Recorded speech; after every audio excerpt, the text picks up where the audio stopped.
शहर में सड़कों को चौड़ा करने के काम का विरोध अब खुलकर होने लगा है। भारतीय कम्युनिस्ट पार्टी ने महानगर पालिका के अधिकारी को एक चिट्ठी दी और कहा कि सड़कों को तोड़ने की जगह शहर में फ्री पब्लिक ट्रांसपोर्ट शुरू किया जाए।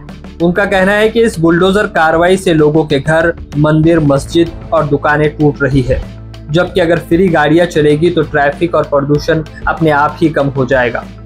उन्होंने ऑस्ट्रेलिया के मेलबर्न शहर की तरह योजना लागू करने की भी मांग की है ताकि शहर का भविष्य सुरक्षित रहे। देखिए पूरी खबर। काही दिवसांपासून आपल्या शहरामध्ये लोकांची घरे आणि दुकाने, मंदिरं, मशिदी, विहार, धार्मिक स्थळं आणि जो ऐतिहासिक वारसा आहे शहराचा, हे तोडण्याचं सत्र सुरू आहे आणि एक प्रकारची दहशत निर्माण करण्याचा हा प्रयत्न आहे। अनेक वर्ष या शहरामध्ये बांधकामं झाली, याच्यामध्ये लोकांच्या कष्टाची कमाई गुंतलेली आहे। हातावर पोट असणारे सर्वसामान्य मध्यमवर्गीय कुटुंब यांनी घरं बांधली, दुकाने बांधली। हे सगळं बांधकाम होत असताना महानगरपालिका झोपलेली होती, त्यांनी ते होऊ दिलं आणि आता अचानक कुठला तरी एक खून होतो आणि त्या खुन्याला शिक्षा करायच्या ऐवजी सगळ्या शहरातल्या लोकांना शिक्षा करत निघतात, 50-50 बुलडोजर घेऊन निघतात। आणि जेव्हा हायकोर्ट, सन्माननीय हायकोर्ट सांगतंय की नोटीस दिली पाहिजे, पंचनामा केला पाहिजे, तोपर्यंत जवळपास 5-5.5 हजार घरं तुम्ही तोडून टाकता। अशा परिस्थितीमध्ये आम्ही लोकांना आवाहन केलं की ते सुप्रीम कोर्टाचं, हायकोर्टाचं जजमेंट वाचा। रस्ता पाहिजे कोणासाठी? परदेशी पर्यटकांसाठी, आणि असा मोठा पाहिजे। गाड्या ह्या वाढतच जाणार आहेत। तुम्ही न्यूयॉर्कचं उदाहरण घ्या, तुम्ही बेंगलोरचं उदाहरण घ्या, तुम्ही मुंबईचं उदाहरण घ्या, तुम्ही पुण्याचं उदाहरण घ्या आणि तुम्ही आपल्या शहराचं देखील उदाहरण घ्या। गाड्या खरेदी करायला आपल्याकडे कोणतंही बंधन नाहीये आणि त्यामुळं तुम्ही जेव्हा गाड्यांवर बंधन आणत नाही तेव्हा तुम्ही रस्ता 30 फुटाचा करा, 30 मीटरचा करा, 60 मीटरचा करा, 2 लेनचा करा, 6 लेनचा करा, 8 लेनचा करा, फ्लायओव्हरच्या वरती फ्लायओव्हर करा, हे कमीच पडणार आहे। आणि त्यामुळं आम्ही जगात अत्यंत अभ्यासू लोकांनी पूर्णपणे अभ्यास करून मांडलेला एक अहवाल आपल्या समोर मांडत आहोत आणि तशा प्रकारचं एक आदर्श शहर, एक आनंदी शहर, ज्या शहरामध्ये कोणाची घरं तोडली जाणार नाहीत, कोणाची दुकानं उद्ध्वस्त केली जाणार नाहीत, अशा प्रकारचा प्रस्ताव आम्ही मांडत आहोत। आणि त्या प्रकारचं निवेदन आम्ही आजच महानगरपालिकेच्या आयुक्तांना आजच लेखी पाठवलेलं आहे। महापालिकेचे आयुक्त आम्हाला भेटत नसतात असा आमचा अनुभव आहे, परंतु यामध्ये आम्ही भेटीसाठी वेळ देखील मागितलेली आहे। यामध्ये आम्ही प्रस्ताव दिलेला आहे महापालिकेचे आयुक्तांना की तातडीनं त्यांनी हे रस्ता रुंदीकरण थांबवावं। तुम्ही म्हणताल रस्ता रुंदीकरण थांबवायचं म्हणजे मग रस्ते नाही मोठे करायचे का? आमचं म्हणणंच आहे की या शहरामध्ये मोठ्या रस्त्याची गरजच नाही। रस्ते कशासाठी पाहिजे? वाहनं पळवण्यासाठी पाहिजे। तुम्ही सार्वजनिक वाहतूक व्यवस्था कमजोर केली, सिटी बसेस बंद केल्या, सिटी बसेसची संख्या कमी केली आणि त्यामुळे लोकांनी आपापली वाहनं खरेदी केलेली आहेत। सार्वजनिक वाहतूक व्यवस्था ही जर मजबूत असली, एका बसमध्ये जवळपास 60 लोक मावतात, जेव्हा तुम्ही एक बस रस्त्यावर चालवता त्यावेळेस रस्त्यावरची 60 वाहनं कमी होतात। ज्यावेळेस तुम्ही आमच्या जेव्हा रिक्षा रस्त्यावरनं चालतात तेव्हा एका रिक्षामध्ये 3 जण मावतात, तर रस्त्यावरची जवळपास 10,000 रिक्षा आपल्या शहरामध्ये आहेत। 10,000 गुणिले 3 करा, एवढ्या वाहनं कमी होतात। आणि त्यामुळं आम्ही आणि महानगरपालिकेच्या कमिशनरला असा प्रस्ताव दिलेला आहे, अशी मागणी केलेली आहे की हे रस्ता रुंदीकरण तातडीनं थांबवावं।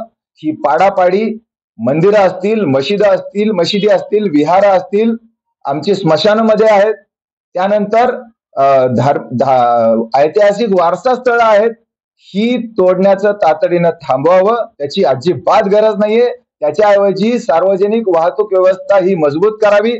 तुमच्याकडे जर पैसे नसतील तर आमच्या रिक्षा चालवायला घ्या।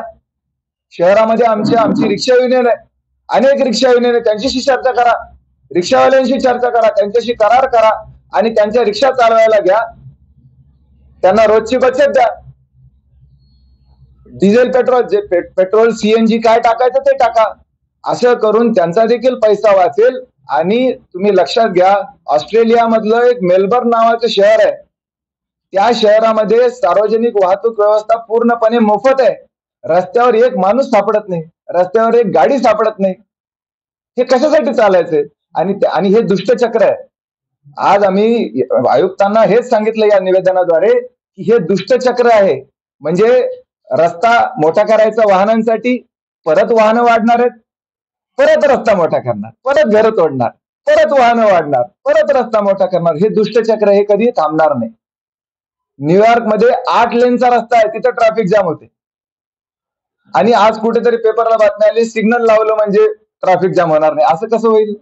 रस्त्यावर वाहनं ही होणारच आहे. एकेका घरामध्ये 3-3, 4-4 वाहनं आहेत, 2 व्हीलर्स.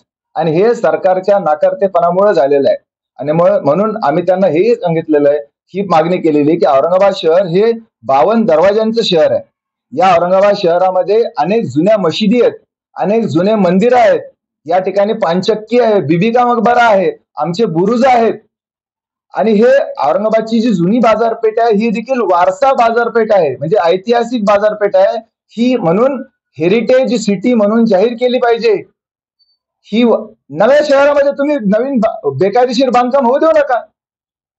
नवीन जे शहराचं जे एक्सपान्शन होत आहे, विस्तारीकरण होत आहे, तुम्ही कशाला बेकायदेशीर वस्ती होऊ देता? बेकायदेशीर वस्ती तुम्हीच होऊ देता आणि नंतर तुम्ही 30-40 वर्षानंतर तुम्हीच बुलडोझर घेऊन निघताल. हे बंद केलं पाहिजे. आपल्या छत्रपती संभाजीनगर औरंगाबाद शहराला हेरिटेज सिटी म्हणून जाहीर केलं पाहिजे. याचा वारसा हा जपला पाहिजे. गुलमंडीवरनं सिटी बस जायची पूर्वी, कारण त्यावेळेस एवढ्या 2 व्हीलर नव्हत्या. अजूनही सकाळी सकाळी आपण जेव्हा फुल मार्केट लागतं तेव्हा सिटी बस निघून जाते, कारण 2 व्हीलर तोपर्यंत आलेले नसतात. त्यामुळं हेरिटेज सिटी जाहीर करा. हे रस्ता रुंदीकरण तातडीनं थांबवा. सार्वजनिक वाहतूक व्यवस्था मजबूत करा. गरज पडली तर आमच्या रिक्षा चालवायला घ्या. या मागणीचा प्रस्ताव आम्ही महापालिका आयुक्तांना दिलेला आहे. सरकारने त्यांचा दृष्टिकोन बदलावा. आणि असं जर झालं तर जगामध्ये औरंगाबाद शहराचं नाव जाईल. याच्यानं प्रदूषण थांबेल, कारण प्रत्येक हॉर्न हॉर्न वाजत निघतो. त्याचं नॉईज पोल्युशन जे आहे, आवाजाचं प्रदूषण खूप मोठ्या प्रमाणात आहे. त्याचबरोबर जेव्हा तुम्ही रस्ते तयार करता, त्या रस्ते तयार करण्यासाठी सिमेंट लागतं. तुम्ही पाण्याचा निचरा होत नाही आणि त्यामुळे धुळीकण देखील उडतात. आपल्या कळत आपल्या फुफ्फुसांमध्ये धुळीकण जात आहेत. औरंगाबादचं प्रदूषण लेवल जे ते वाढलेलं आहे, त्याचा देखील अभ्यास आलेला आहे. आस्तिक कुमार पांडे यांनी ते देखील मांडलेलं होतं. ते देखील बंद होईल. त्याचबरोबर लोकांना रोजगार देखील मिळेल. लोकांची घरं तोडली जाणार नाहीत आणि त्यामुळं पेट्रोल वाचेल, लोकांची आमदनी वाचेल, प्रदूषण वाचेल, प्रदूषण होणार नाही, असं सगळं काही. आणि त्याचबरोबर औरंगाबादची जी संस्कृती आहे, ही गंगा जमनी तहजीब असलेली औरंगाबादची छत्रपती संभाजीनगरची संस्कृती आहे, ती संस्कृती वाचेल आणि लोक जे आहेत ते आनंदाने राहतील. एक आनंदी, सुदृढ आणि एक फार आदर्श शहर, जे पर्यावरण पूरक असेल, प्रदूषणापासून मुक्त असेल आणि रोजगाराभिमुख असेल, अशा प्रकारचं शहर आपल्या आयुक्तांनी जर निर्माण केलं तर लोक आयुष्यभर, हे शहर तुमचे उपकार आयुष्यभर विसरणार नाही आयुक्त साहेब, असं आम्ही त्यांना निवेदन दिलेलं आहे. आणि त्यांना म्हणलंय की तुम्ही जर आमच्याशी चर्चा केलीत, चर्चेला जर बोलवलं, तर आम्ही तुम्हाला पूर्णपणे एक कॉन्क्रीट प्रस्ताव आम्ही देऊ शकतो. आयुक्तांना जसं आम्ही म्हणलो की या प्रस्तावाच्या पाठीशी उभं राहा, तसं आम्ही तुमचे चॅनल मार्फत लोकांना देखील आवाहन करत आहोत. जर तुम्हाला तुमची घरं वाचवायची असतील, जर आपल्या येणाऱ्या पिढ्यांना जर एक चांगलं शहर द्यायचं असेल, आनंदी शहर द्यायचं असेल, तर तुम्ही लोकांनी देखील या प्रस्तावाच्या पाठीशी उभं राहिलं पाहिजे. धन्यवाद. पब्लिक ट्रान्सपोर्ट ज्यावेळेस वीक केली जाते किंवा त्याचं कमजोर केली जाते, पब्लिक ट्रान्सपोर्ट यांनी बसेस बंद केल्या, त्या काळामध्ये लोकांनी वाहनं खरेदी केलेली आहे. आणि हे दुष्टचक्र थांबणार नाहीये. आम्ही या माध्यमातून विकासाचं एक मॉडेल मांडतोय. आमचा विकासाला विरोध नाहीये. त्यांचं मॉडेल हे विकासाचं नाही, विनाशाचं मॉडेल आहे. हे जे काही रस्ते मोठे करा, लोकांची घरं तोडून अजून वाहनं खरेदी करायला लावा, अजून प्रदूषण करा, हे जे काही आहे ते विकासाचं नव्हे, हे विनाशाचं मॉडेल आहे. आम्ही देतोय ते विकासाचं मॉडेल आहे. म्हणजे आता म्हणजे असं समजा की सगळं म्हणजे न्यायालयाची आधी दिलेली आहे, म्हणजे ही सरकारी यंत्रणा आहे. सरकारी यंत्रणाकडे सगळी उपाययोजना आहे तुमच्याकडे आहे असं म्हणायचं तुम्हाला? न्यायालयानं असं कुठेही म्हटलेलं नाही की लोकांना वाहनं खरेदी करू द्या. न्यायालयानं असं कुठेही म्हणलं नाही की सिटी बस किंवा सार्वजनिक वाहतूक व्यवस्था कमजोर करा. न्यायालय त्याच्यावर नाहीये. न्यायालयानं सांगितलं की परवानगी घेऊन घेतलेली घरं, इलिगल घरं, याच्यावर न्यायालय आहे. आम्ही न्यायालयाचा निकाल वाचलेला आहे. लोक न्यायालयाचा निकालच वाचत नाहीये. मुळामध्ये आम्ही न्यायालयात देखील जाणार आहोत. गरज पडली तर आम्ही न्यायालयासमोर देखील मांडणार आहोत की हे दुष्टचक्र सुरू आहे. यांनी या रस्ते रुंदीकरणाचा आणि वाहनांच्या संख्येचा काही संबंध आहे की नाहीये? त्याच्याशीच संबंध आहे. आम्ही म्हणतोय की वाहनांची संख्याच संपवा. आम्ही असा पर्याय देतोय की तुम्हाला रस्ता रुंदीकरणाची गरजच पडणार नाही. मग तर झालं का नाही? रस्ता रुंदीकरणाची गरजच पडणार नाही असा जेव्हा पर्याय तुमच्या समोर येतोय, जो की सार्वजनिक वाहतूक व्यवस्था मजबूत करण्याचा आहे, त्यावेळेस न्यायालयाला काय अडचण राहील? न्यायालय उलट आनंदी होईल की जेव्हा आपलं प्रदूषण कमी होतंय, लोकांचा रोजगार वाढते, तेव्हा न्यायालयाला देखील आनंद होईल. परंतु न्यायालयानं असं कुठेही म्हटलेलं नाही की तुम्ही सिटी बस कमी करा, तुम्ही रिक्षा चालवायला घेऊ नका, तुम्ही लोकांना जे ते अमर्याद गाड्या खरेदी करू द्या.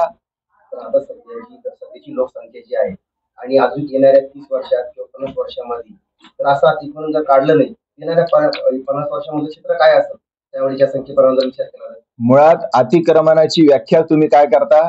हे सरसकट सगळ्यांना अतिक्रमण म्हणतायत. मी जमीन विकत घेतलेली आहे, मी परवानगी घेतलेली आहे, माझं पण अतिक्रमण. आणि माझी जमीन मी विकत घेतलेली नाही, दुसऱ्याच्या जमिनीवर केला असेल तर माझं अतिक्रमण. परंतु मुळातच मी या शहराचा नागरिक आहे. मी काय आतंकवादी नाहीये. या शहरामधले जेवढे राहणारे लोक आहेत ते काय आतंकवादी नाही आहेत. ते भारताचे नागरिक आहेत. त्यांना तुम्ही नोटीस देत नाही. जेव्हा तुम्ही कायदा पाळा म्हणतात आयुक्त साहेब, तेव्हा तुम्ही सकाळीपासून उठून रात्रीपर्यंत झोपेपर्यंत कायदा पाळता का? कितीतरी कायदे आहेत आपल्या देशामध्ये. कितीतरी बारकाईने जर तुम्ही पाळायला गेलात ना, तर तुम्ही कायद्याचं पालनच करू शकत नाही. तुम्हाला अगदी पावलोपाली तुमची इलिगॅलिटी आम्ही निदर्शनास आणून देऊ शकतो. तुमचे ठेकेदार काय करतात? त्या ठिकाणी आपल्या सिद्धार्थ उद्यानाच्या गेटवर काय झालं? कसे काय लोक मेले? ती काय कायदेशीर झालं का ते? सगळं काही कायदेशीर तुम्ही करू शकत नाही आणि सगळं काही कायदेशीर लोकही करू शकत नाही. परंतु तुम्ही केलेलं कायदेशीर असं तुमची बेकायदेशीरपणा तुम्हाला कायदेशीर करून देण्यासाठी तुम्ही स्वतः वेळ घेता आणि लोकांनी बेकायदेशीरपणा केला म्हणून लगेच बुलडोझरने तोडायला निघतात. तर असा भेदभाव काही बरोबर नाही. पण जाऊ द्या, तो भाग निराळा आहे, त्याच्याबद्दल डिबेट होऊ शकतात. परंतु आज आम्ही पत्रकार परिषद बोलवलेली आहे, ती मुळातच हा प्रश्नच सगळा सुटला पाहिजे यासाठी आम्ही हे केलेलो आहे. आम्ही काही लोकांना मुदत द्या पाडायला याच्यासाठी नाही. लोक जे बुलडोझर घेऊन येतात त्यांना बुके घेऊन जातात आणि बुके घेऊन जाऊन काय म्हणतात, आम्हाला मुदत द्या. बिलकुल नाही. आमचा घर पाडण्याला, मशिदी पाडायला, विहार पाडायला, मंदिरं पाडायला आणि आमचं जुरं औरंगाबाद शहर डिस्टर्ब करायला आमचा पूर्णपणे विरोध आहे. हे औरंगाबाद शहर ऐतिहासिक शहर आहे. याला हेरिटेज सिटी म्हणून जाहीर केलं पाहिजे आणि सार्वजनिक वाहतूक व्यवस्था मजबूत केली पाहिजे. काही ऐसे हेरिटेज मंदिर है जो आज